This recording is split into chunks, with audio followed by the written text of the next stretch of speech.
Restez bénis, restez bénis, restez bénis. Parmi le peuple, assemblé pour l'adorer. Oui, je le vois. Connectez-vous, invitez les amis. Le voir. Mes yeux ont vu l'agneau, le Seigneur sur son trône, il règne pour. Connectez-vous, invitez des amis. Toujours. Nous bénissons le Seigneur pour ce soir. Nous rendons grâce à notre Dieu, notre Père céleste. C'est lui qui a fait que nous puissions expérimenter cette journée. C'est lui qui a fait en sorte que nous puissions être en vie. C'est lui qui nous a donné le pain. C'est lui qui nous a donné un toit pour dormir. C'est lui qui nous donne la santé permanente. Oh, nous bénissons le Seigneur. Nous lui rendons gloire, honneur et élévation. Nous le psalmodions, nous lui disons Amen. Nous lui disons oui, nous lui disons ainsi soit-il. Nous lui disons gloire, gloire, gloire. Gloire, gloire, alléluia, alléluia. Alors partagez la vidéo, j'arrive. Partagez la vidéo. Partagez, partagez, partagez. Partagez, partagez, partagez. Voilà, nous sommes là. Oui, je le vois. Oui, je le vois. Madame Antalalena, elle est la première personne à commenter. Shalom, ma soeur. Shalom, madame. Il règne pour. Partagez la vidéo, invitez vos amis. Il est présent. Il est présent. Élevé parmi le peuple, assemblé pour l'adorer. Il est. Recevez-le dans vos salons, recevez-le dans vos véhicules. Ceux qui sont dans les trams, dans les métros, recevez le Seigneur Jésus-Christ. Au travers de cette vidéo, que Dieu booste quelque chose en vous. Que Dieu vous donne encore un zèle nouveau. Que Dieu vous donne la foi, quel que soit le problème, quel que soit le territoire dans lequel vous êtes. Le territoire le plus hostile qui puisse exister dans vos vies. Il m'a touché. Il m'a touché. Madame Christelle Marisol, restez bénie, madame. Assemblée pour l'adorer, il m'a touché. Il m'a touché. Madame Ursule, restez bénie. Le Seigneur sur son trône. Oui, invitez vos amis, partagez la vidéo s'il vous plaît. Vaillant héros, vaillant héros, élevé parmi le peuple, assemblé pour l'adorer, vaillant héros.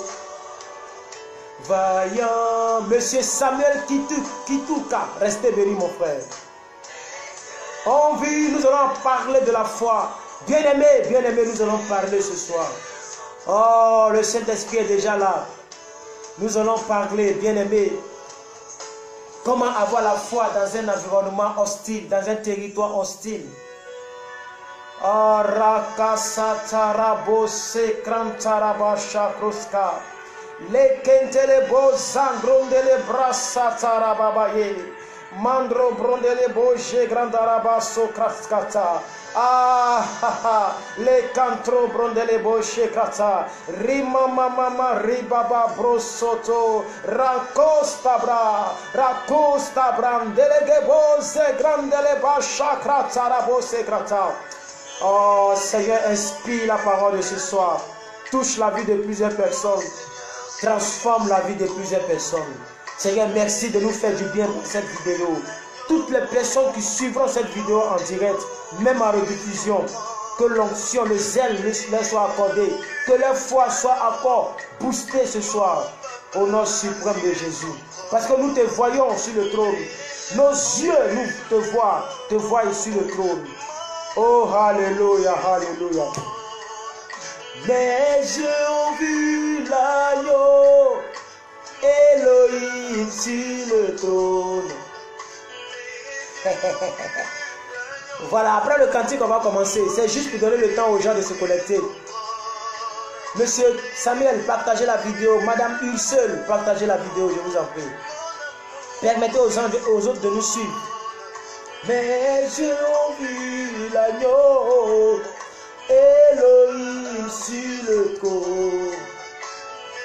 Dieu ont vu l'agneau, Pamour sur son trône. Alléluia. Sur son trône. Est-ce que vous m'entendez bien? Est-ce que vous m'entendez bien? Est-ce que vous me recevez bien, bien-aimé? Sur son trône, mes yeux ont vu l'agneau, Elohim sur son trône, mes yeux ont vu l'agneau. Oh, alléluia. Mes yeux te voient, Seigneur, mes yeux te voient. Dans mes finances, mes yeux te voient. Dans ma santé, mes yeux te voient. Dans mon boulot, mes yeux te voient. Dans mes études, mes yeux te voient. Dans tout ce qui me concerne, mes yeux te voient. Oh, sois béni, éternel Dieu de gloire. Nous t'apprécions ce soir. Nous te saluons, nous te salmodions, nous te bénissons. Nous te rendons gloire. Merci Seigneur pour cette semaine qui vient de s'achever ce soir. Merci pour la vie de toutes les personnes qui sont dans cette vidéo. Oh, merci Saint-Esprit de Dieu. Merci d'avoir fait le choix de nous avoir choisis comme tes enfants. Merci d'être mort et bien plus d'être ressuscité à cause de nous. Merci parce que tu intercèdes pour nous, auprès de Dieu, en notre faveur. Tu es notre bouclier, tu es notre rédempteur. Tu es notre intercesseur, tu es notre sacrificateur. Oh, comment ne pas te rendre la gloire? Comment ne pas t'adorer ce soir? Comment ne pas te dire Hosanna, Alléluia? Comment ne pas te célébrer? Oh, merci Saint-Esprit. Mon âme te bénit, mon âme t'exalte. Je te rends la gloire, je te rends l'honneur. Seigneur, inspire les paroles de ma bouche. Je ne connais rien, c'est toi qui m'apprends toutes choses. C'est toi qui parles au travers de moi. Seigneur, touche la vie de quelqu'un, dispose des cœurs. Merci de renouveler la foi de quelqu'un. Merci d'augmenter la foi de quelqu'un ce soir. Oh, gloire te soit rendue au nom de Jésus-Christ. Au nom puissant de Jésus-Christ. Au nom puissant de Jésus-Christ. Amen. Amen. Amen. Alors, nous allons essayer d'enseigner. Est-ce que Maman Christ est là? C'est qui nous donne les versets. Est-ce qu'elle est là? Est-ce que Maman Christ est là? Vous me saisissez bien, c'est bon? L'image est bonne, c'est bon? La lumière, ça va? Tout est bon? On peut partir? All right. Alors, bonjour, bonsoir à toutes les personnes qui sont dans cette vidéo. Que la grâce du Seigneur soit avec vous tous. Pour ceux qui ne me connaissent pas, je suis un jeune évangéliste, président fondateur de la grande cellule, la réserve de l'Éternel d'Abidjan.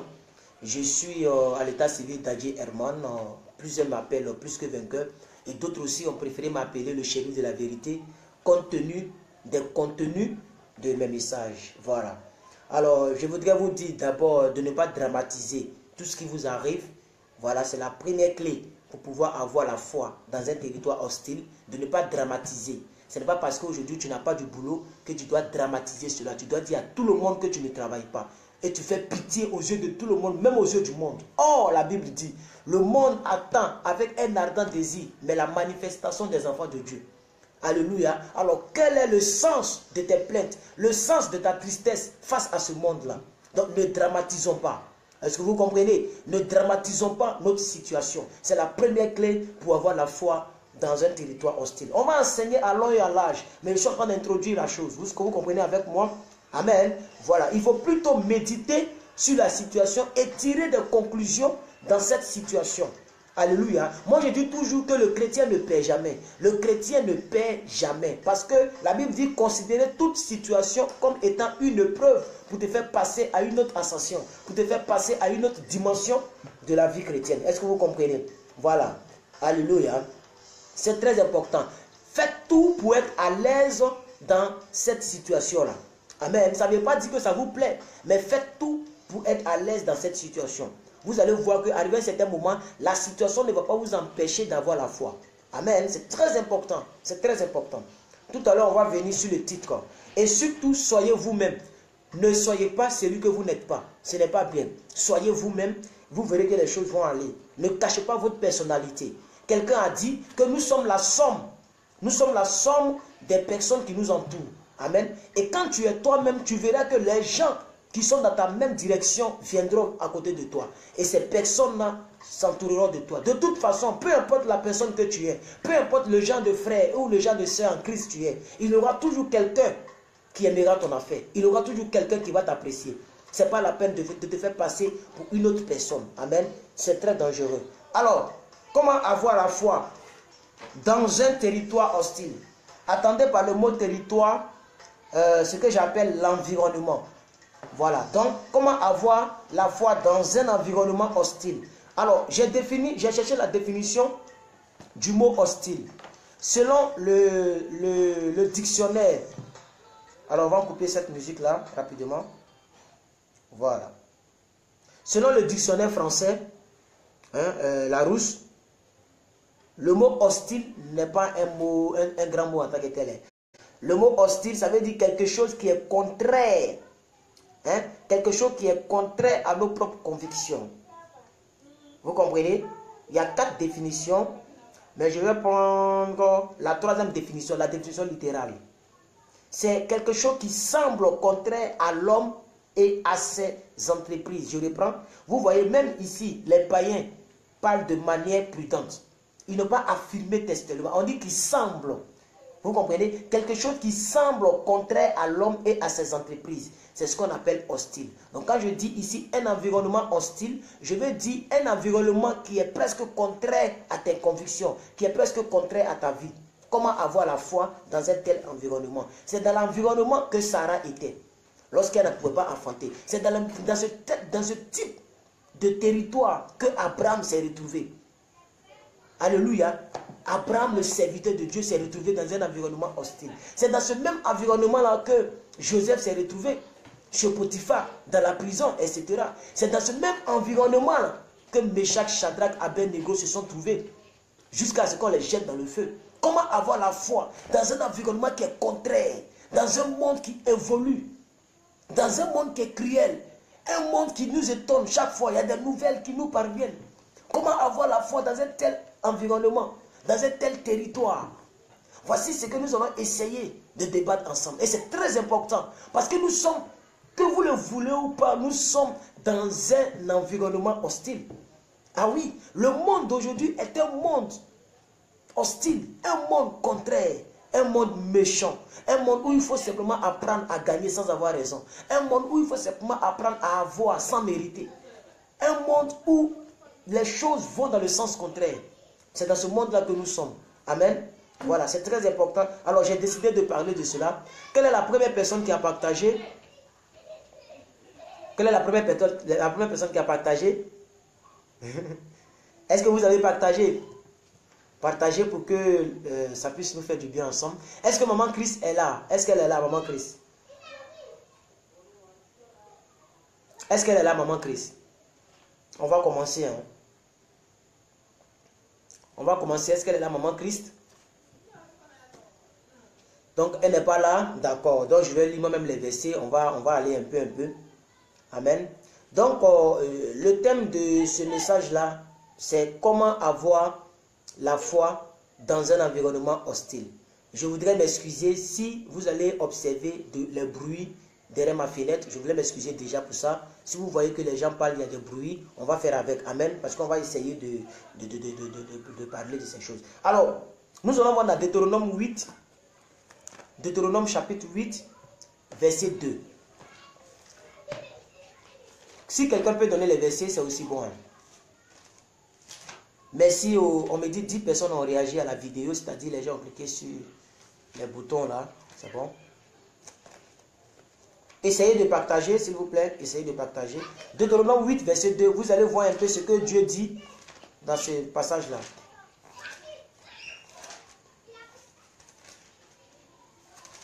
Alléluia. Alléluia. Alléluia. Alléluia. La Bible dit, vous, on dit, souviens-toi de tout le chemin, souviens-toi. Ok, monsieur Pascal Régès, d'accord, donnez les versets alors. Si vous pouvez donner les versets, c'est bon. Allez-y, donnez les versets. Hein? Souviens-toi de tout le chemin que l'Éternel, ton Dieu, t'a fait faire pendant les 40 années dans le désert, afin de t'humilier, de t'éprouver, pour voir quelles étaient les dispositions de ton cœur et pour voir si tu garderais ou non ses commandements. Alors, la première chose que le chrétien doit savoir, selon ce passage-là, merci mon frère pour les versets. La première chose, regardez la fin du passage. J'aime bien la fin. Parce que, bien aimé, ce sont ces genres de choses-là qu'il faut essayer d'analyser ensemble pour comprendre que Dieu peut permettre certaines choses pour nous tester. Alors, comment avoir la foi dans un environnement hostile, un environnement qui est contraire à tes convictions? C'est de te dire, en premier lieu, c'est de te dire que Dieu peut permettre que ta vie soit dans cet environnement-là pour te tester. C'est ce que moi j'appelle ici, le premier point, le test de l'épreuve. C'est pour te tester. Merci, M. Gédéon. Et bonne arrivée. Et bonne arrivée à toutes les personnes qui sont là d'ailleurs. C'est pour nous tester. C'est clair.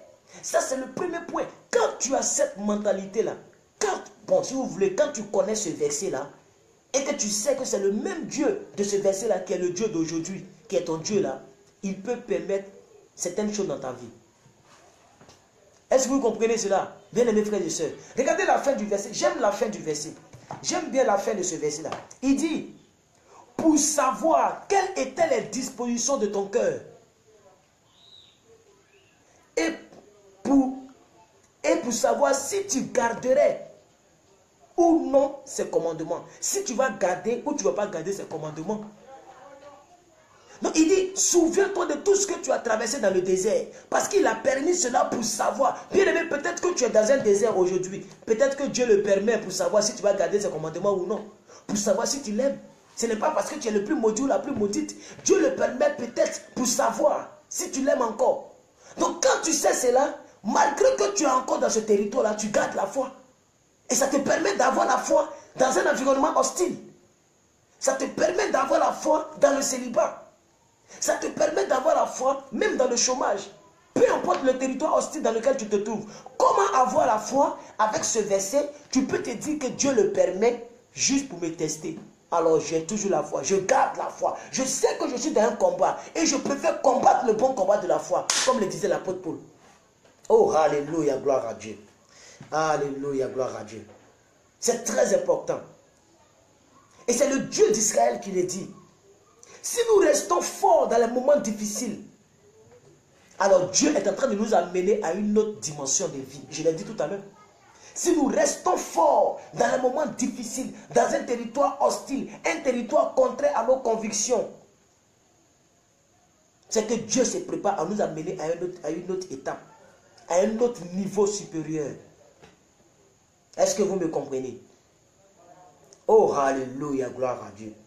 Parce que c'est au cours des épreuves que Dieu nous éprouve. C'est au cours des épreuves que Dieu voit nos déterminations. C'est au cours des épreuves que notre foi est testée. Parce que tu ne peux pas dire que tu as le baccalauréat si tu n'as jamais passé un examen ou bien une épreuve de baccalauréat. N'est-ce pas? Moi, quand je passais, et c'est toujours comme ça, on met épreuve de mathématiques au baccalauréat. C'est pas ce qu'on met. On met épreuve de baccalauréat. On appelle ça épreuve. Mais est-ce que l'épreuve de baccalauréat là, c'est pour te tuer? C'est pour te permettre d'avoir un papier qui peut te permettre de travailler dans une entreprise, par exemple. Est-ce que vous comprenez? Mais c'est comme ça que le ciel fonctionne. Tu ne peux pas avoir un permis de conduire si on ne t'a pas mis à l'épreuve. Si on ne t'a pas mis à l'épreuve, non seulement avec le code de conduite, Mais si on n'était pas mis à l'épreuve, même dans la voiture, pour voir si tu connais où l'accélération, comment faire le passement de vitesse. C'est lorsqu'on aura analysé toutes ces choses-là qu'on te donne ton permis. Le permis de conduire ne s'achète pas au marché. La foi ne s'achète pas au marché. Est-ce que vous me comprenez? Oh, je sais que vous me comprenez, bien aimé. C'est un test d'épreuve. C'est le deuxième niveau que je voudrais vous donner. Et c'est très important. Il faut le retenir. Il faut savoir que la vie chrétienne, c'est comme ça. Alléluia, gloire à Dieu. C'est très important. Donc, c'est au cours des épreuves que nous grandissons. C'est au cours des épreuves que nous apprenons à devenir des hommes et des femmes spirituellement mûrs. C'est au cours des épreuves que nous sommes testés pour savoir si nous garderons toujours la foi. Pour savoir si nous allons encore garder les commandements de Dieu. Pour savoir si nous étions sincères dans notre adoration du dimanche. L'adoration que tu as donnée à Dieu le dimanche. Pour savoir si tu es sincère, Dieu peut te tester le mercredi. Pour ne pas que le dimanche prochain que tu sois égoïste, comment on appelle ça, hypocrite. Donc Dieu, ayant vu ton adoration le dimanche, ayant vu ta sincérité, il met une petite épreuve qui va enlever demain. Mais il met cette épreuve pour voir comment tu vas te conduire. Donc quand tu sais ça, ça te permet d'avoir la foi, même étant dans un environnement hostile. Je ne sais pas si vous comprenez. Je ne sais pas si vous comprenez avec moi. Je sais que vous comprenez avec moi. Alléluia. C'est très important. On va prendre un autre texte qui va un peu collaborer avec ce texte-là. Jacques chapitre 1, verset 12. Pour ceux qui me donnent les versets, allez-y. Jacques chapitre 1, verset 12. Vous allez voir un peu ce que l'apôtre... Vous savez que l'apôtre Jacques, il est 10 fois plus dur que le pasteur Marcelo. Il est 10 fois plus dur que moi-même. C'est-à-dire, quand on dit dur, c'est-à-dire il parle durement que nous autres. C'est l'apôtre Paul qui parlait. Lisez bien Jacques. Vous allez... il dit l'apôtre Paul. L'apôtre Jacques. Lisez bien l'apôtre Jacques. Il ne s'amuse pas avec vous. C'est lui-même qui dit ouvertement que parmi vous, il s'est glissé certaines personnes qui sont déjà prédestinées en enfer. Il paraît très durement. Mais quand il s'agit de ce contexte-là, regardez ce qu'il dit. Allons-y dans Jacques chapitre 1. J'ai dit quoi? Jacques combien? Jacques 1, verset 12, c'est ça? Oui, c'est ça. Jacques 1, verset 12. Allez-y, vous allez voir un peu ce que l'apôtre Paul dit. Hein? L'environnement hostile là. Attendez par l'environnement hostile les épreuves, les difficultés, les blocages, etc. Compris? Ok. Allons dans Jacques. Jacques chapitre 1, verset 12. C'est juste après Hébreu, hein, pour ceux qui ne maîtrisent pas. Après Hébreu, vous avez Jacques qui est là. Chapitre 1, verset 12. Merci maman. On dit, heureux l'homme, je préfère lire sa version, heureux l'homme qui supporte patiemment. Oh, alléluia, c'est monté. Je vais lire ici. Heureux l'homme qui supporte patiemment la tentation. D'accord? Car après avoir été éprouvé, le mot est sorti ici encore. Après avoir été éprouvé, ça veut dire il y a certaines tentations qui ne sont pas seulement des tentations, mais qui sont des épreuves. Donc, heureux l'homme qui supporte patiemment la tentation, car après avoir été éprouvé, il recevra la couronne de vie. La couronne de vie que le Seigneur a promise à ces personnes-là qui l'aiment. Ça veut dire, quand tu es éprouvé et que tu es patient et que tu sais que tu as la foi dans ton épreuve, c'est que tu aimes Dieu. Toutes les personnes qui n'ont plus la foi lorsqu'il y a une épreuve, lorsqu'il y a un petit blocage, ces personnes-là n'aiment pas Dieu. Je reprends. Toutes les personnes qui n'ont pas la foi, lorsqu'il y a une épreuve, les personnes qui perdent la foi dans un environnement hostile, les personnes qui perdent la foi dans une vie qu'elles n'ont jamais souhaitée, les personnes-là n'aiment pas Dieu. Quand tu aimes Dieu, tu as la foi. Même étant dans l'environnement hostile, tu as la foi. C'est pourquoi l'apôtre Jacques dit, vous êtes heureux si vous supportez patiemment l'épreuve, car vous allez recevoir une couronne de vie. Parce que le Seigneur a promis une couronne de vie à ces gens, les personnes qui l'aiment. Ça veut dire, si vous aimez Dieu, gardez ses commandements. Et c'est biblique, Jésus l'a dit. Ce n'est pas que seulement l'apôtre Jacques, Jésus-Christ lui-même l'a dit. Quelqu'un peut chercher sur Google rapidement pour me donner le verset parce que j'oublie un peu. Il a dit, si vous m'aimez, mais gardez mes commandements. Donc Jésus-Christ a dit cela. Est-ce que vous comprenez? Non, c'est très important ce que je suis en train de dire. Amen. C'est très important. Alors, deuxièmement, comment avoir la foi dans un environnement hostile? Comment avoir la foi dans une épreuve? Comment avoir la foi, bien aimés frères et sœurs? C'est de se dire que le fait d'avoir la foi dans une épreuve, ça prouve mon amour pour Dieu. Deuxièmement encore, c'est de se dire que le fait d'avoir la foi en Dieu, il y a une couronne que Dieu m'a réservée. Ça fait déjà 3 étapes. Première étape, on a vu ça dans Deutéronome. Deutéronome 8, verset 2. On a dit quoi? La première étape pour avoir la foi dans un environnement hostile. On a dit que Dieu peut permettre que nous puissions être dans ce genre de territoire-là, dans ce genre de problème-là, pour tester notre foi, pour voir comment nous allons nous comporter. Mais en Jacques, on a décelé 2 points. En Jacques, on a décelé 2 points. Jacques, on a dit que ça prouve que nous aimons Dieu et il y a une couronne que nous allons recevoir. Ça fait déjà 3 points. Est-ce que vous me comprenez? Est-ce que vous me comprenez? Merci maman Christ. Donc Jean 14, verset 15. Si vous m'aimez, gardez mes commandements. Bon, j'ai dit maman Christ, tellement ici habitué à maman Christ. Merci maman Mireille. Ma soeur italienne qui me reste. Ma soeur italienne qui me reste. Alors ce soir, vous n'êtes pas assez nombreux. Est-ce que vous avez partagé la vidéo? Parce que je ne vous vois pas assez nombreux ici. Hein? Vous n'êtes pas nombreux. Hein? Est-ce que vous comprenez bien aimé? Donc sachez que Dieu a des grandes récompenses pour vous. Si vous êtes fort dans le test, Dieu a une grande récompense. Si vous gardez la foi, étant toujours dans un environnement hostile. Si vous gardez la foi, étant toujours dans un territoire contraire à vos convictions. Si vous gardez la foi, étant dans vos souffrances. La souffrance dans laquelle tu es là. Si tu gardes la foi dans cette souffrance-là, il y a une couronne que Dieu va te donner. Ce n'est pas seulement une couronne lorsque tu seras au ciel. Dieu va te récompenser. Et d'ailleurs, mon verset phare que j'ai toujours cité ici. Matthieu 10, verset 22 le dit clairement. Matthieu 10, verset 22 le dit clairement. Je vais le lire intégralement pour vous. Mais je crois que c'est un passage qui dit quoi? Le passage dit clairement, vous serez haïs. À cause de mon nom, vous serez haïs. C'est ça l'environnement hostile. Je pense tellement que c'est... Attends, je vais le lire intégralement. Il a dit, Jésus l'a dit. C'est Jésus qui parlait dans Matthieu. Il dit, vous serez haïs à cause de mon nom, vous serez haïs. C'est ça l'environnement hostile. Mais il a dit quelque chose à la suite. Il dit, c'est lui qui persévérera jusqu'à la fin. Matthieu 10, verset 22. Matthieu 10, verset 22. Je vais le lire pour vous, bien aimés. Voilà, regardez ici. Vous serez haïs de tous. Ils ont bien dit de tous. C'est ça un environnement hostile. C'est ça un territoire hostile. Vous serez haïs de tous. À cause de mon nom, vous serez haïs. Mais c'est lui qui persévérera jusqu'à la fin sera sauvé. Et je vous ai toujours expliqué que le mot sauvé ici, là, ça veut dire sozo. Sozo qui veut dire sera récompensé. Sera rémunéré. Alléluia.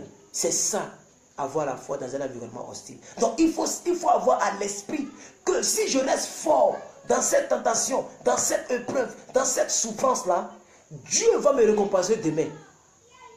Tu ne te sanctifies pas en vain. Tu ne vis pas la chasteté cadeau. Le prix que tu payes là, il y a une récompense derrière.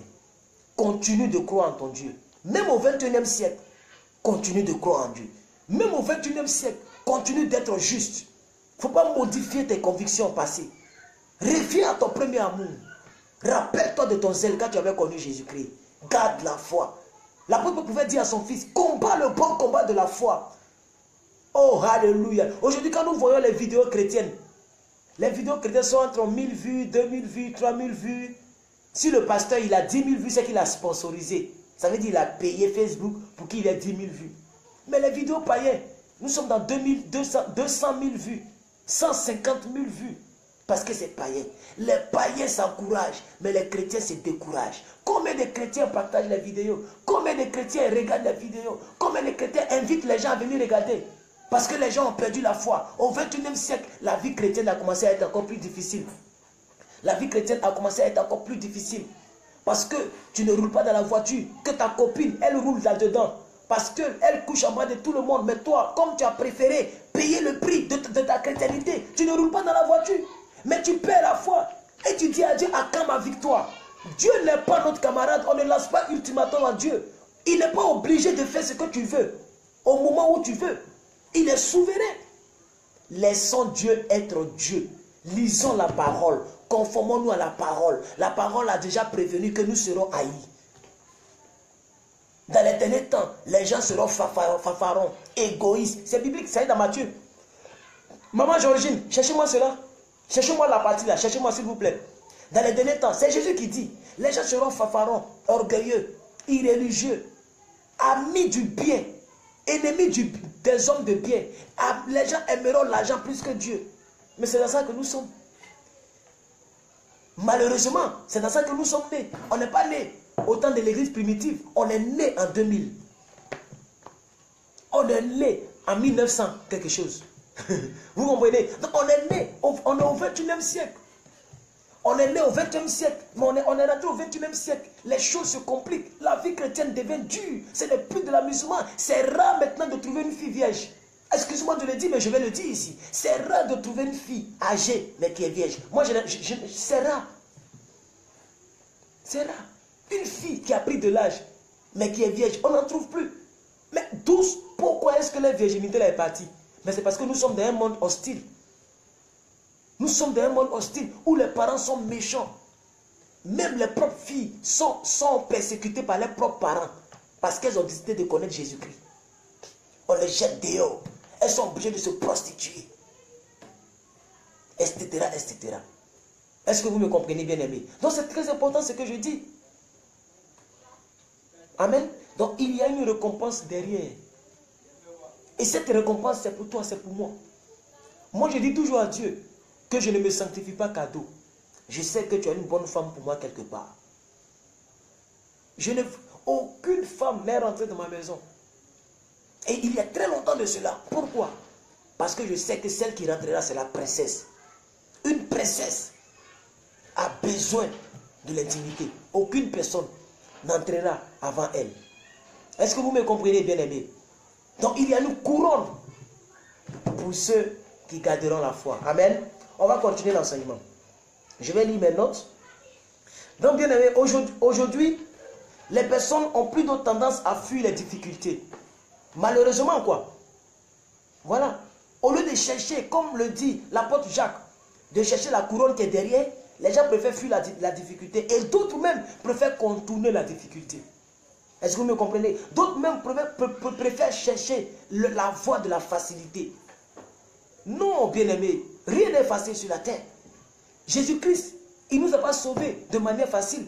Pourquoi nous voulons que la vie soit si facile que ça? Non. Il est mort. Ce qui est arrivé au bois sec, au bois frais. Mais ce n'est pas au bois sec, ça va louper. Même Jésus lui-même, il a souffert avant d'être à la droite du Père. Méritons nos bénédictions. Tu dois mériter ton argent. Tu dois mériter ton vêtement. Tu dois mériter tes bijoux. Nous qui disons que nous sommes chrétiens, le bijou que tu portes là, la grosse montre que tu portes, ou le téléphone que tu portes là, est-ce que tu le mérites? Comment est-ce que tu as eu ton argent que tu as? Alléluia. Non, je suis en train de parler aux chrétiens ce soir. Oui, bien-aimés. Nous partons à l'église, nous partons louer le Seigneur, nous partons louer. Mais où est la place de la foi? Est-ce que nous payons le prix de ce que nous avons? Comment est-ce que tu payes tes factures? Est-ce que tu payes le prix de tes factures? On doit payer les prix, bien-aimés. Il faut payer le prix. Et en Christ, il y a un prix à payer, c'est de préserver sa foi. Quel que soit ce qui arrivera. Et je prie de tout mon cœur que Dieu puisse t'aider à y parvenir. Ce n'est pas facile, c'est vrai, mais c'est possible. Ce n'est pas facile, mais c'est possible. Parce que Dieu ne peut pas nous donner, il ne peut pas nous dire de faire quelque chose qui est impossible. Quand Dieu nous dit de faire quelque chose, c'est qu'il nous a donné la capacité de survivre à cette chose. Alléluia, gloire à Dieu. C'est très important. Amen. Donc c'est ce que je disais. Il y a plusieurs personnes qui cherchent à fuir les difficultés et qui cherchent la voie de la facilité. Lorsqu'une épreuve se dresse devant ces gens de personnes-là, au lieu d'affronter cette épreuve, ces personnes se disent simplement, peut-être que ce n'est pas de moi que Dieu parle. Ou bien, peut-être que ce n'est pas Dieu qui permet ça. Non, c'est diable, c'est diable, c'est diable, tout est diable. On voit tout en diable. Quand tu vois tout en diable, tu vas perdre la foi. Mais quand tu te dis que peut-être que c'est Dieu qui le permet, tu ne perdras pas la foi. Est-ce que vous comprenez? Donc, comment avoir la foi dans un environnement hostile? C'est de se dire que c'est Dieu qui le permet. Cela permet à ce que tu aies la foi. Mais quand tu mets tout sur le diable, c'est comme si le diable il est plus fort que Dieu. C'est le diable qui permet que depuis là, je suis à tel niveau. C'est le diable qui fait telle chose. Donc, le diable est plus fort que Dieu. Même quand on voit un homme de Dieu qui fait des miracles, on dit, oh, il a touché à la magie. Et moi, je me pose la question, le diable est-il plus fort que Dieu? Pourquoi nous attribuons tout au diable? Quand quelqu'un est à un niveau élevé, on dit c'est le diable. Il a touché la magie. Alléluia. Dieu peut faire beaucoup de choses dans nos vies. Dieu peut nous éprouver. Dieu peut nous bénir. À un niveau que nous ne voulons pas. Amen. Donc beaucoup diront que ce n'est pas sûrement la volonté de Dieu ce que je vis. Dieu ne veut pas que je souffre. Dieu veut que je vive. Dieu n'a jamais voulu que je vive une vie de bataille. Mais l'apôtre Paul lui-même, il dit gardons la foi. Il dit combattons le bon combat. C'est la bataille. L'apôtre Paul le dit, le serviteur de Dieu. Donc le chrétien doit vivre une vie de bataille. La Bible ne nous a jamais dit qu'on aura une vie aussi facile que ça. La Bible dit, nous venons de le voir en Matthieu 10, verset 22. Jésus-Christ de Nazareth, lui-même il le dit, vous serez haïs de tous à cause de mon nom. Mais celui qui persévérera, la persévérance là, c'est en face d'une épreuve. Est-ce que vous me comprenez, chers chrétiens, vous qui êtes là? Amen. Donc, le christianisme, ce n'est pas de prendre la Bible pour aller à l'église. Le christianisme, c'est bien plus que de prendre la Bible pour aller à l'église. Amen. C'est de faire ce que Jean 13, verset 17 dit. Jean 13, verset 17. Vous êtes heureux si vous savez toutes ces choses, pourvu que vous les pratiquez. Le christianisme, c'est de pratiquer ce que nous savons. La foi, là, c'est une ferme assurance. Hébreu le dit. La foi est une ferme assurance des choses qu'on espère. Et une démonstration. C'est le mot démonstration, là. C'est pour ça que Dieu t'a mis dans l'environnement hostile aujourd'hui. L'environnement hostile dans lequel tu te trouves là, c'est pour que tu puisses démontrer ta foi, que tu dis que tu as la foi. Mais montre-moi les œuvres de ta foi. Est-ce que vous me comprenez? C'est très important. Amen. C'est très important. Alléluia. Donc, le premier grand point que j'ai essayé de traiter ici, c'est le test de l'épreuve. Amen. Et la récompense qui est derrière l'épreuve. Et le fait de prouver à Dieu qu'on l'aime. Voilà un peu les choses qui doivent nous pousser à avoir la foi dans l'environnement hostile. Aussi, il faut tenir ferme. Ça te permet d'avoir la foi dans l'environnement hostile. Amen. Il y a ce que moi j'ai appelé les 4 D. Le désir, la détermination, le dévouement et la discipline. Donc, voici un champ lexical.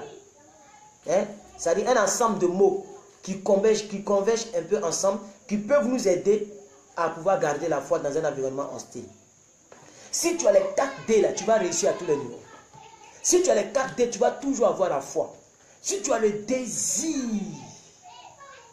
d'aller loin avec Dieu, quel que soit ce qui viendra, tu pourras toujours surmonter, tu pourras toujours amortir. Parce que tu as le désir d'aller loin avec Dieu. Si tu as la détermination, ça veut dire, tu essaies, et tu essaies encore, et tu essaies encore, et tu vas réessayer. Tu as prié, ça n'a pas marché, tu pries encore. Tu pries, et tu pries, et tu pries. Tu as jeûné, tu jeûnes, et tu jeûnes. Quand tu essaies, tu as la détermination en Christ, tu réussiras. Quand tu as le dévouement, tu poses des actions qui peuvent t'amener à atteindre ton but. Tu poses des actions qui peuvent t'amener à réaliser ton rêve. Tu poses des actions qui peuvent t'amener à concevoir toi-même ton miracle. Cela va te sauver. Et quand tu as la discipline, c'est de dire, moi Dadje Herman, je ne ferai plus telle chose, je dois faire telle chose, je ne ferai plus telle chose, je dois faire telle chose. Moi Dadje Herman, je refuse de faire telle chose. Tu te disciplines. La discipline est un chemin qui nous mène vers un bon pâturage. C'est un chemin qui nous mène vers un pâturage où les feuilles sont verts. La discipline, c'est ce qu'il nous faut, nous les enfants de Dieu. On n'est pas disciplinés. Ah oui. Donc ces 4 D là, le désir, détermination, dévouement et discipline, ces 4 D là peuvent nous permettre d'avoir la foi dans un environnement hostile, bien aimé.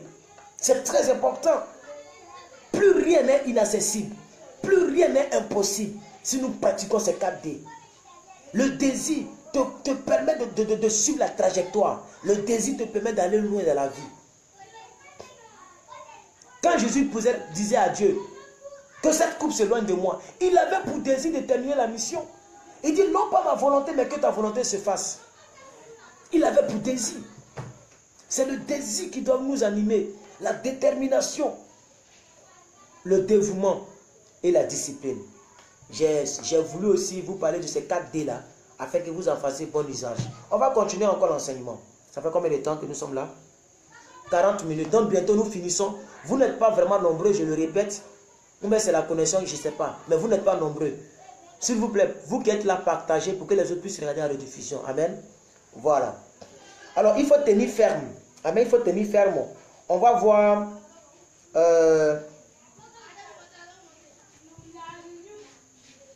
2 Corinthiens 4. 2 Corinthiens 4, versets 16 à 18. Je vais lire avec vous 2 Corinthiens 4, versets 16 à 18. Je vais lire avec vous 2 Corinthiens 4, versets 16 à 18, très rapidement. On a presque fini. 2 Corinthiens 4, versets 16 à 18. 2 Corinthiens 4, versets 16 à 18.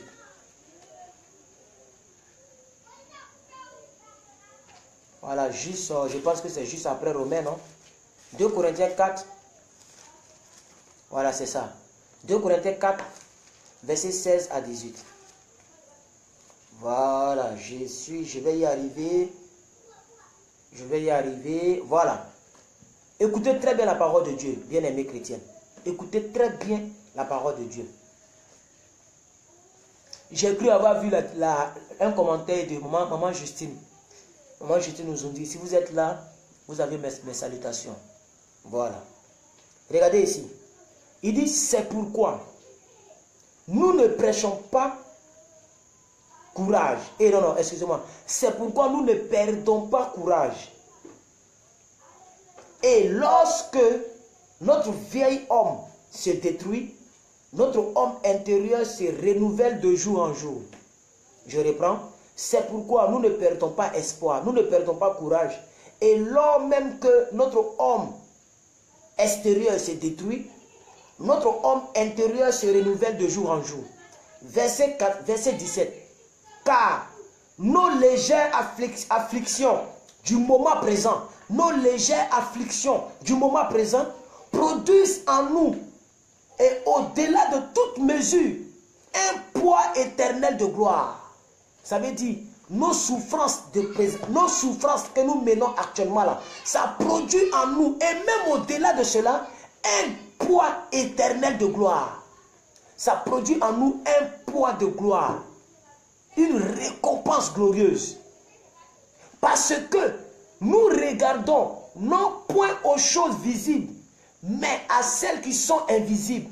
Car les choses visibles sont passagères et les choses invisibles sont éternelles. Oh, alléluia, gloire à Dieu. Oh, alléluia, gloire à Dieu. Nos légères afflictions. J'aime trop ces passages-là. Nos légères afflictions produisent en nous.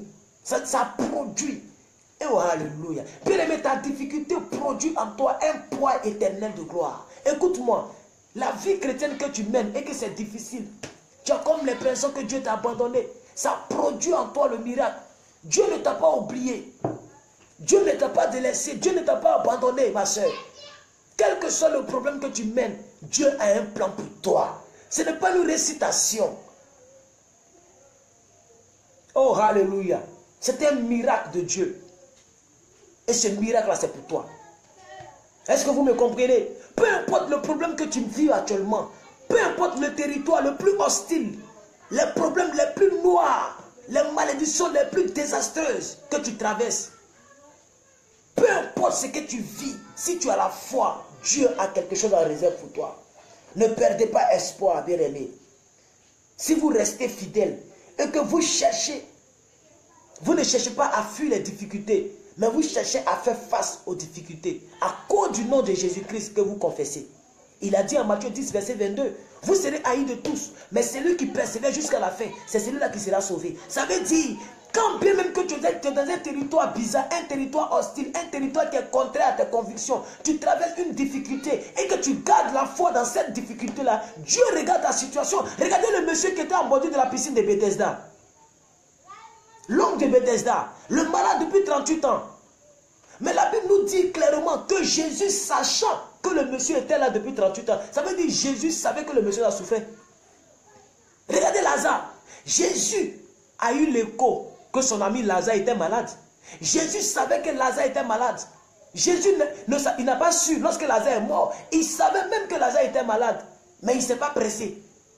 Parce qu'il n'a pas la résurrection, il est la résurrection. Il n'a pas la solution, il est la solution. Il n'a pas la richesse, il est la richesse. Jésus ne se précipite pas. Ça doit te permettre d'avoir la foi, quel que soit le problème que tu traverses. Quel que soit le territoire le plus hostile, le plus noir que tu traverses actuellement. Ces choses-là doivent... C'est écrit dans la Bible, pas pour décorer la Bible. La Bible n'est pas une juxtaposition de ce que j'appelle des histoires. La Bible est la preuve que Christ est grand. La Bible est la preuve que notre Dieu que nous prions, c'est un Dieu fidèle qui récompense. La Bible est la preuve de ce que Dieu peut faire. Sinon que la Bible, ce n'est pas les histoires. Quand vous prenez le dernier chapitre, le dernier verset du livre de Jean, dernier chapitre, dernier verset du livre de Jean, lisez, vous allez voir. La Bible dit, si on voulait écrire tout ce que Jésus a fait, même le monde entier ne pouvait pas contenir les livres qu'on allait écrire. Donc si la Bible a été écrite pour nous donner les histoires avant nos naissances, mais le monde allait être rempli de livres. Parce que la Bible dit, attendez, je vais le lire pour vous. Quand vous prenez Jean, le dernier chapitre de Jean, que quelqu'un me donne ce verset-là, vous allez voir. Donc la Bible qu'elle a là, ce n'est pas les histoires qu'on raconte pour nous distraire, ou même pour nous renseigner. La Bible, c'est pour montrer ce que Dieu est capable de faire. La Bible dit, la terre était tohu-bohu. La terre était informe et vide. Et le Saint-Esprit se mouvait au-dessus des eaux. Dieu aime lorsque ta vie est compliquée. Dieu aime lorsque ton environnement est contre toi. C'est là qu'il va se manifester et il va montrer au monde qu'il est Dieu. Sinon, c'est trop facile. Ce qu'un homme peut faire, si Dieu le fait, où est quelque chose de miraculeux là-dedans? Dieu se montre Dieu lorsqu'il fait ce qu'un homme ne peut pas faire. C'est pourquoi il faut persévérer. Il faut toujours garder la foi. Parce que tu sais que ton Dieu viendra à ton secours. Jésus est venu au secours de cet homme qui était malade. Depuis 38 ans. Il dit, mais que veux-tu que je... Il dit non, mais lorsque je vais partir, quelqu'un d'autre se jette avant moi. Et quand je vais partir, quelqu'un d'autre se jette avant moi. Qu'est-ce que Jésus a dit? Il n'a pas trop bavardé. Quand ton temps arrive, même quand tu es dans les raisonnements, Jésus te dévance. Il dit, prends ton lit et marche. Lève-toi et marche. Tu n'as plus besoin de courir pour tomber dans l'eau. Parce que je suis plus fort que l'ange qui est là. C'est moi-même qui ai envoyé l'ange. C'est moi qui ai rendu la piscine de Bethesda une piscine miraculeuse. Je suis le miracle ambulant. Le miracle ambulant. Quand Jésus marche, c'est des miracles qui se produisent. Même intentionnellement de sa volonté. Des miracles. Il y avait, la Bible dit, quand vous prenez Marc chapitre 5, la Bible dit, il y avait une femme qui coulait du sang pendant 12 années, 12 mois. C'est ça, non, mais 12 ans. 12 ans. 12 ans. 12 ans. Jésus ne savait même pas. Mais elle a été guérie. Chemin faisant, il partait guérir la fille de Jairus. Elle a été guérie en route. Il a quand même guéri la fille de Jairus. Il a trouvé un fou qui était malade. Un fou qu'on appelait le fou de Gadara. Un fou qui dormait au cimetière. Un fou qu'on enchaîne, il brise les chaînes. Tellement il était animé par des milliers de démons. Mais il guérit le fou. Il délivre le fou. C'est un miracle ambulant. Et c'est celui-là qui vit en toi. C'est pourquoi l'apôtre Paul dit, si je vis, ce n'est plus moi qui vis, c'est Christ qui vit en moi. Les chrétiens connaissent la Bible, mais ils n'ont pas la foi dans ce qu'ils connaissent. Les chrétiens lisent la Bible, mais ils n'ont pas la foi dans ce qu'ils lisent. Et c'est ça le problème. Oui, merci maman Georgine, c'est 12 années, c'est pas 12 mois, 12 années, 12 ans. Est-ce que vous comprenez? Donc Jésus n'est pas un miraculeux, lui-même il est le miracle. Peu importe le problème, persévère. C'est pourquoi nous faisons nos prières qu'on a appelées la prière de la persévérance. Persévère dans la prière. Persévérons, bien-aimés. Garde la foi. Peu importe le problème que tu as, garde la foi. Peu importe le territoire dans lequel tu vis actuellement, garde la foi.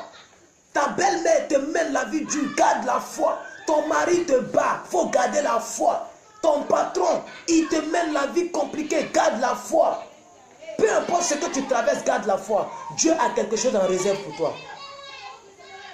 Alléluia. Excusez pour le bruit. Excusez pour le bruit. Ça des enfants là. Est-ce que vous me comprenez, bien aimé? C'est très important ce message. Oh, alléluia, gloire à Dieu. On va essayer de continuer un peu. On va essayer de continuer un peu. Vous savez, les épreuves sont nécessaires. Parce que c'est au cours de l'épreuve que tu te rends compte que tu as vraiment besoin de Dieu. C'est au cours de l'épreuve que tu te rends compte que sans Dieu, il y a certaines choses que ton oncle ne peut pas faire. Il y a certaines choses que ta propre maman ne peut pas faire. Il y a certaines choses que ton mari ne peut pas faire. Il y a certaines choses que ta femme ne peut pas faire. Seul Dieu peut le faire. Les épreuves sont nécessaires. Les épreuves permettent à l'homme de savoir qu'il est homme. Les épreuves permettent à l'homme de savoir qu'il est homme. Alors bien aimé, là où tu vis là, c'est Dieu qui le veut.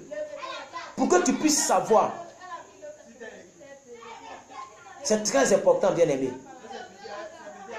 C'est très important, bien aimé, ce que je dis. Quand vous prenez Matthieu 7, verset 13, la Bible dit, entrez par la porte étroite, car large est la porte qui mène à la perdition. Il y a beaucoup qui entrent par cette porte-là. Amen. Beaucoup de personnes dévient l'épreuve, comme je le disais tantôt. Il faut entrer par la porte étroite. Vous savez, la porte qui mène à la gloire, elle est étroite. La porte qui mène à la vie, elle est étroite. Mais la Bible dit, large est la porte qui mène à la perdition. Comme beaucoup de personnes passent par là, la porte de la perdition. C'est pourquoi beaucoup de personnes sont détruites dans la vie. Hein? Parce que les gens aiment la facilité. Les gens aiment la porte qui est large. Mais la porte étroite, où il faut avoir la foi dans les difficultés. La porte étroite, où il faut vivre la chasteté dans un monde corrompu, dans un monde méchant, un monde qui va à une vitesse de cruauté. Mais il faut quand même avoir la foi. C'est ça la porte étroite. C'est pourquoi il a dit, il est plus difficile à un chameau de passer par le trou d'une aiguille qu'à un riche d'aller au ciel. Les gens n'ont pas compris ce qu'il voulait dire par là. Ce n'est pas pour dire que les riches n'iront pas au ciel. Il attend de dire que ceux qui veulent la vie simplement là, ceux qui aiment la vie facile là, mais c'est plus difficile, ça sera difficile pour eux. Mais c'est plus facile pour un gros chameau d'entrer par les petits trous d'une aiguille. Aimons les portes étroites. Laissons les grandes portes. Les portails là. Les gens aiment emprunter les portails dans les églises. C'est pourquoi, lorsque le portail est fermé, ils ne savent plus où se trouve la porte. Parce qu'ils sont rentrés par le gros portail. Ils sont rentrés par la fenêtre. Ils ne sont pas rentrés par la porte étroite. Le portail est accessible à tout le monde. Mais les portes étroites là, c'est accessible à la personne qui mérite la chambre. Quand vous rentrez dans vos maisons, il y a un grand portail, n'est-ce pas? Mais quand vous rentrez dans la maison, chacun a sa chambre. Tu es dans la chambre de qui? Tu es dans la chambre de qui? Tu t'es trompé de porte ou quoi? Arrêtons les grandes portes. Rentrons dans les portes étroites. Parce que large est la grande porte et elle mène à la perdition, dit la Bible. Est-ce que vous me comprenez? Le terme étroit ici, bien aimé, ça veut dire, le terme étroit veut dire petit. Alléluia. Mais dans le contexte, ça veut dire, c'est un endroit qui est rempli d'obstacles. Ce n'est pas le mot petit en tant que tel. Ça veut dire, c'est une porte où il y a des épines. Où il faut faire attention à là où on marche. C'est un chemin qui est miné, il y a des mines. Il faut savoir poser les pas. Il faut savoir poser les pas en évitant de mentir. Tu marches, tu évites de mentir. Tu évites de voler. Tu évites de sortir avec mari des gens. C'est ça la porte étroite. Ce n'est pas la petitesse en tant que telle. Non, ça dit qu'il faut marcher avec attention. Avec munitie. Il faut faire attention. C'est ça la porte étroite. La porte étroite, c'est la vie chrétienne. Ou quand tu te réveilles, tu mesures tes mots. La Bible dit, vous serez condamnés par les vaines paroles que vous aurez proférées. Il faut savoir ce que tu dis. Il ne faut pas insulter les gens. Il ne faut pas mentir, maudire. Il ne faut pas médire. Parler mal des autres. C'est ça la porte étroite. C'est ça le mot étroit. Faire attention. Parce que c'est une porte où il y a des épines. Tu peux rentrer par le chemin là, par là. Et tu peux maudire les gens, parler mal des gens. Tu n'es pas encore dans la porte étroite. Tu n'es pas chrétien. C'est comme ça, beaucoup de personnes te disent chrétiens, mais ils ne sont pas chrétiens parce qu'ils sont dans la porte large. C'est de la porte large qu'on peut porter mini comme on veut. C'est de la porte large qu'on peut parler mal d'un président, insulter un président, même insulter sa maman qui n'a rien à voir dans la politique. C'est de la porte étroite qu'on peut voir l'injustice. C'est de la porte étroite que garçon sort avec garçon.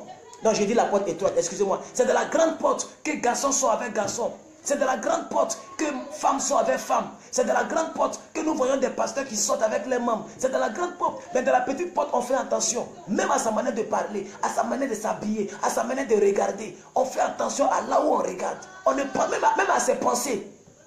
Prenez Ephésiens 4, verset 8. La Bible dit, faites attention à ce que vous pensez. La Bible dit que tout ce qui est juste, tout ce qui est bon, tout ce qui est agréable, tout ce qui mérite l'approbation de Dieu, soit l'objet de vos pensées. Donc même en pensant, il faut faire attention. C'est ça la porte étroite. Il faut filtrer tes pensées.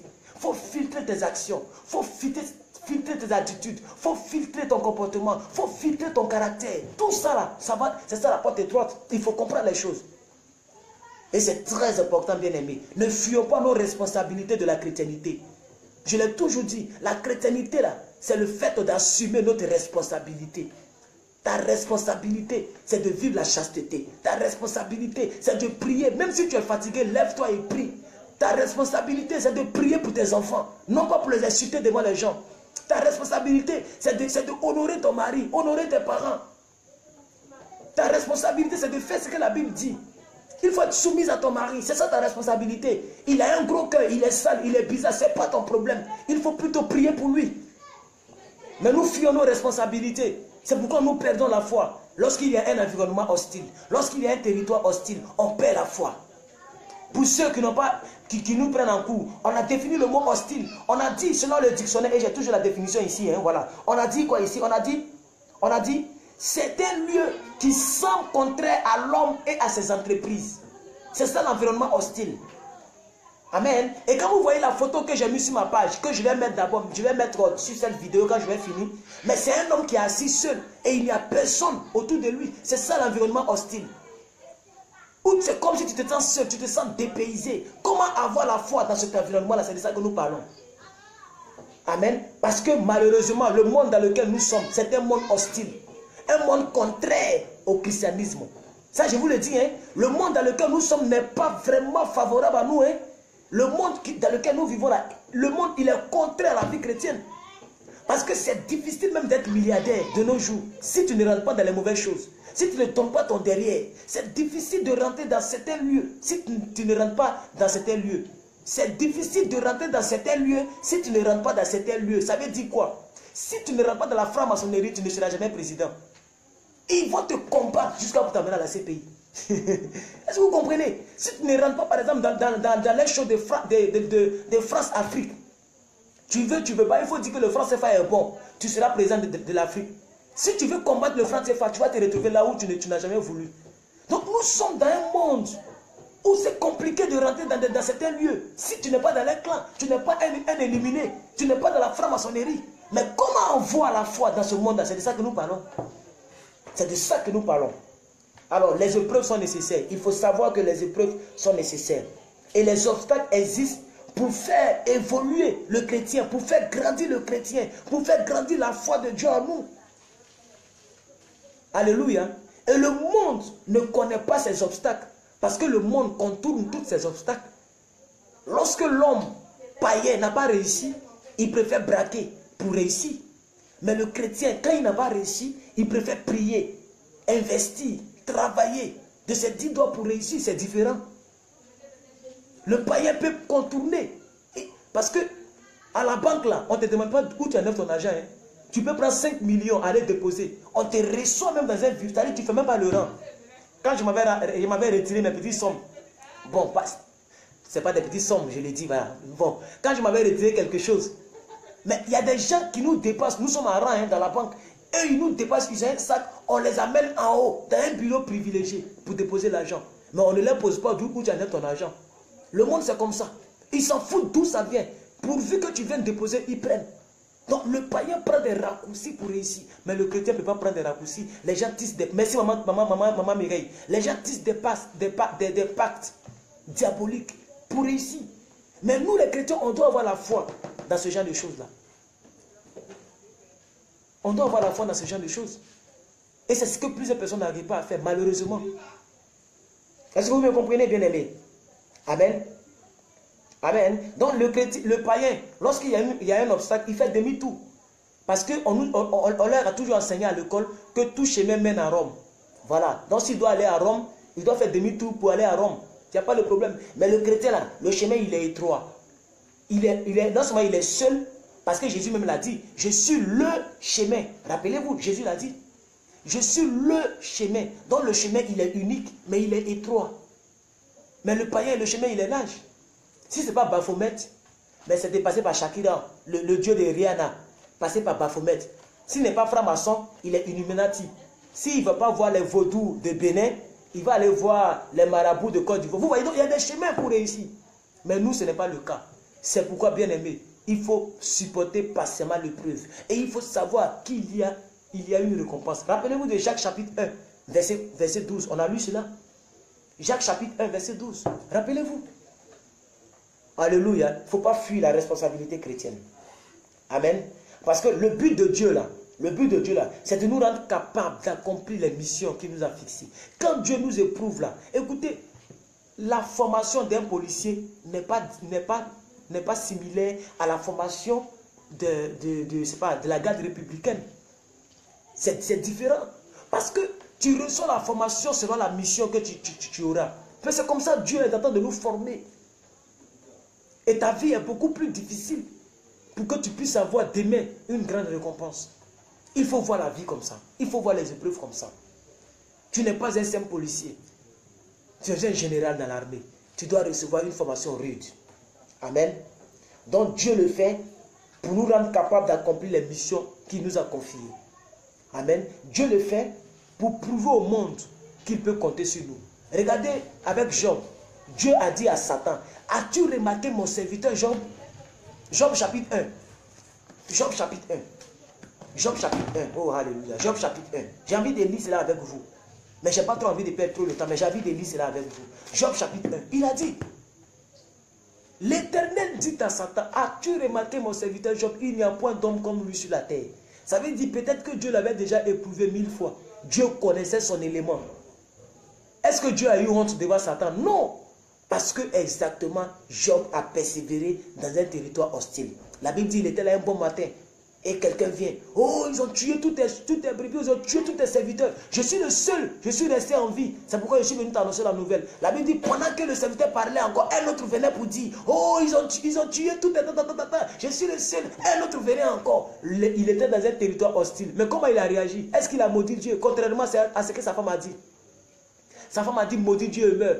Mais est-ce qu'il a maudit Dieu? Il n'a pas maudit Dieu. Il n'a pas maudit Dieu. Il a dit, femme insensée.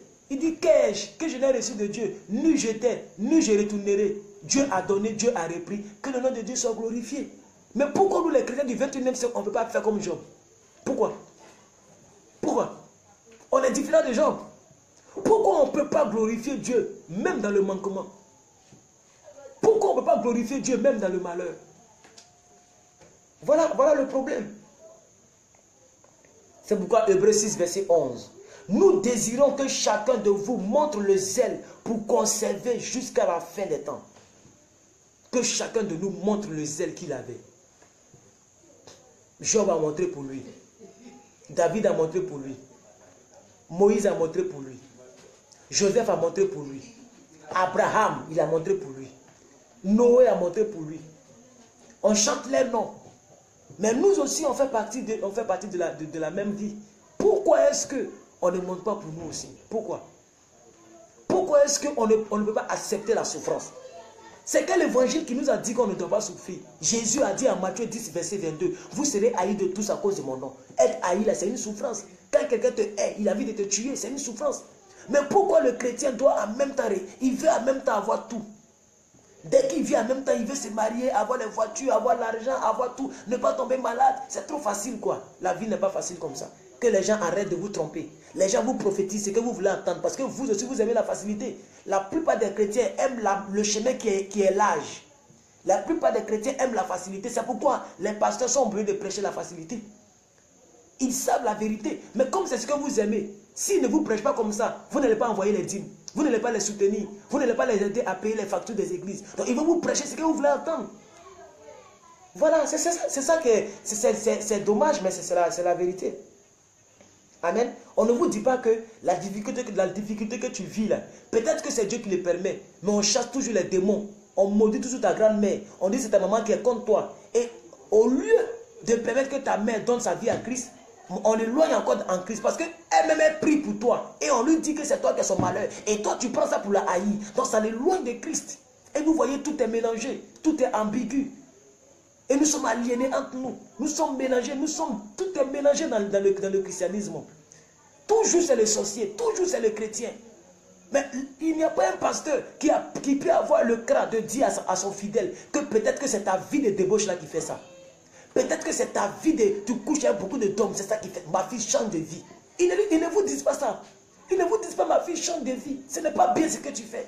Ils ne vous disent pas peut-être que c'est Dieu qui le permet. Mais on vous dit toujours que c'est votre voisin, c'est votre collègue, c'est votre maman, c'est votre papa. Toujours c'est eux qui sont les sorciers. C'est pourquoi nous sommes dans un christianisme disloqué. Nous sommes dans un christianisme perdu. Malheureusement. Amen. Alors donc, je vais m'arrêter là parce que c'est vrai que mes notes, j'avais pris beaucoup de notes, mais ça fait 1h15. J'aime pas trop faire de très longues vidéos parce que j'aime pas fatiguer trop les gens. Je préfère que quelqu'un écoute et reçoive l'essentiel. Comme ça, il peut méditer et prier dans la soirée. Amen. Alors, Dieu nous appelle à sortir de nos déserts pour aller de victoire en victoire. Dieu nous appelle à sortir de nos... La Bible dit quoi? Que lorsque Jésus est sorti du désert, là, voilà, donc on a été coupé, excusez-moi, le courant a été coupé. Voilà, donc déjà 16 personnes, 17 personnes maintenant, voilà, revenez rapidement. Le courant a été coupé, voilà, donc c'est revenu. Si vous me recevez, faites-moi signe. De toute façon, on a déjà fini, hein, voilà, on a déjà fini, 18 personnes maintenant. Revenez très rapidement, voilà, revenez au nombre que vous étiez. Le courant était coupé, voilà, on a été coupé, le courant était parti, mais il est revenu aussitôt. Amen. Donc, voici un peu ce que je voulais dire. Voici un peu ce que je voulais dire. Il est normal de traverser les déserts. C'est moi qui vous le dis. Il est normal de traverser les déserts. Parce que si Jésus lui-même a traversé les déserts, le chrétien doit traverser les déserts. C'est normal et puis c'est naturel. C'est logique. Si Jésus est passé par le désert, mais tout le chrétien doit envoyer un désert. Amen. Dieu souvent, il peut nous envoyer dans le désert pour nous former.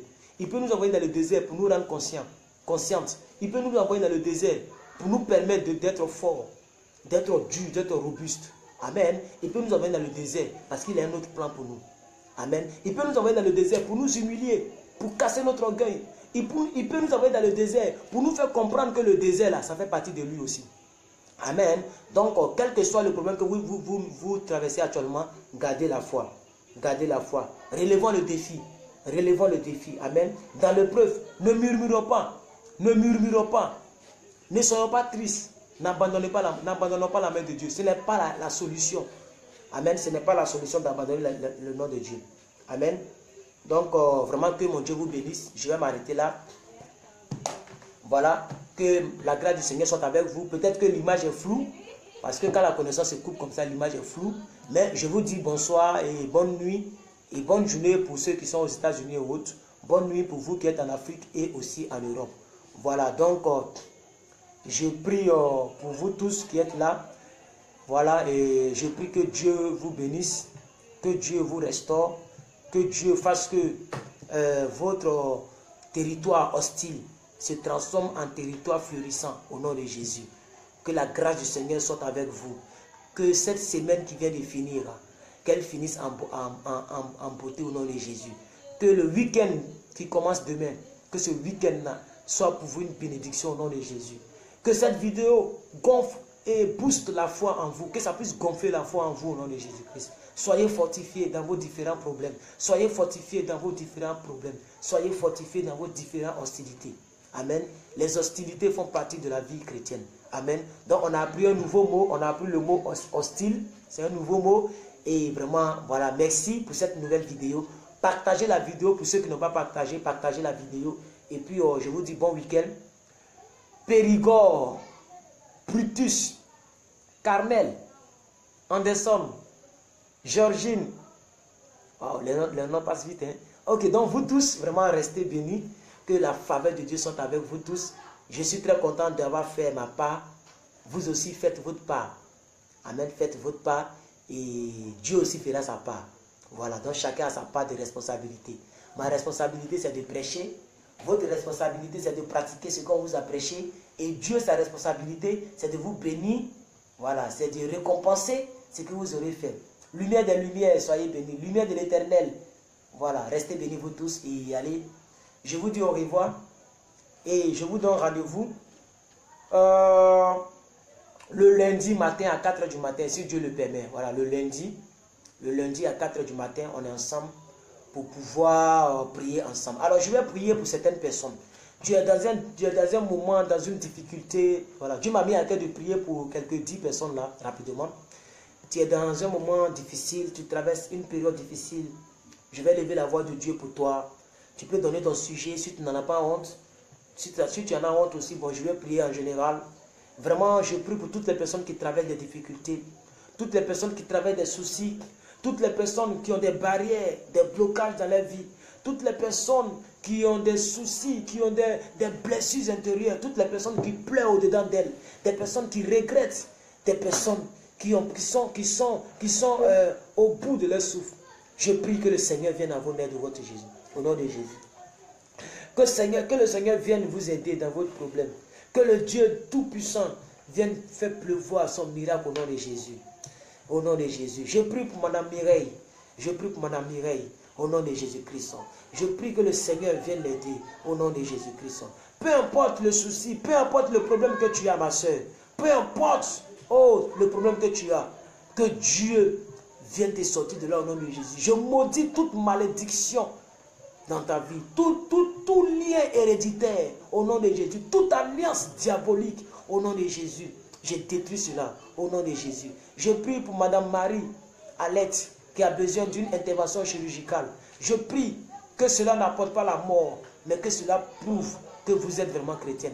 Que Dieu vienne intervenir dans cette chirurgie, dans cette intervention au nom de Jésus. Que Dieu vous sorte de là au nom de Jésus. Que la grâce de Dieu soit avec vous tous au nom de Jésus-Christ. Je prie que tout malheur qui est suspendu, tout malheur, tout sort qu'on vous a lancé à cette fin d'année soit nul et sans effet au nom de Jésus. Toute programmation satanique s'éloigne de vous. Monsieur Samuel, je prie que ça s'éloigne de vous au nom de Jésus-Christ. Au nom de Jésus. Ma chère Prenushka, je prie que ça s'éloigne de vous au nom de Jésus. Tout malheur que l'ennemi a lancé. Je vois vos sujets, c'est pourquoi je cite vos noms. Voilà. Tout malheur que l'ennemi a lancé contre vous, que cela soit nul et sans effet au nom de Jésus. Que Dieu vous protège. Vous tous qui allez emprunter des véhicules, que Dieu vous protège au nom de Jésus. Que les accidents qui ont été planifiés, ça ne soit pas ton partage au nom de Jésus. Que Dieu se souvienne de la foi que tu manifestes dans l'environnement, dans le territoire hostile. Que Dieu se souvienne de ta persévérance au nom de Jésus-Christ. Au nom de Jésus-Christ. Que Dieu vous bénisse abondamment. Que Dieu vous bénisse abondamment. Ma soeur Mireille, je prie sérieusement pour vous. Que la grâce de Dieu soit avec vous. Que la grâce de Dieu vous soit accordée. Peu importe les difficultés, peu importe le problème que vous traversez actuellement, peu importe les malheurs, que ce soit parental, les malheurs qui viennent des parents, les malheurs qui viennent de vos environnements, les malheurs même qui ont été produits par vos ancêtres, que cela soit sans effet au nom de Jésus-Christ. Que le sang de Jésus vous environne, que son esprit soit avec vous, que son armée soit avec vous au nom de Jésus-Christ. Restez bénis vous tous. Restez bénis au nom de Jésus-Christ.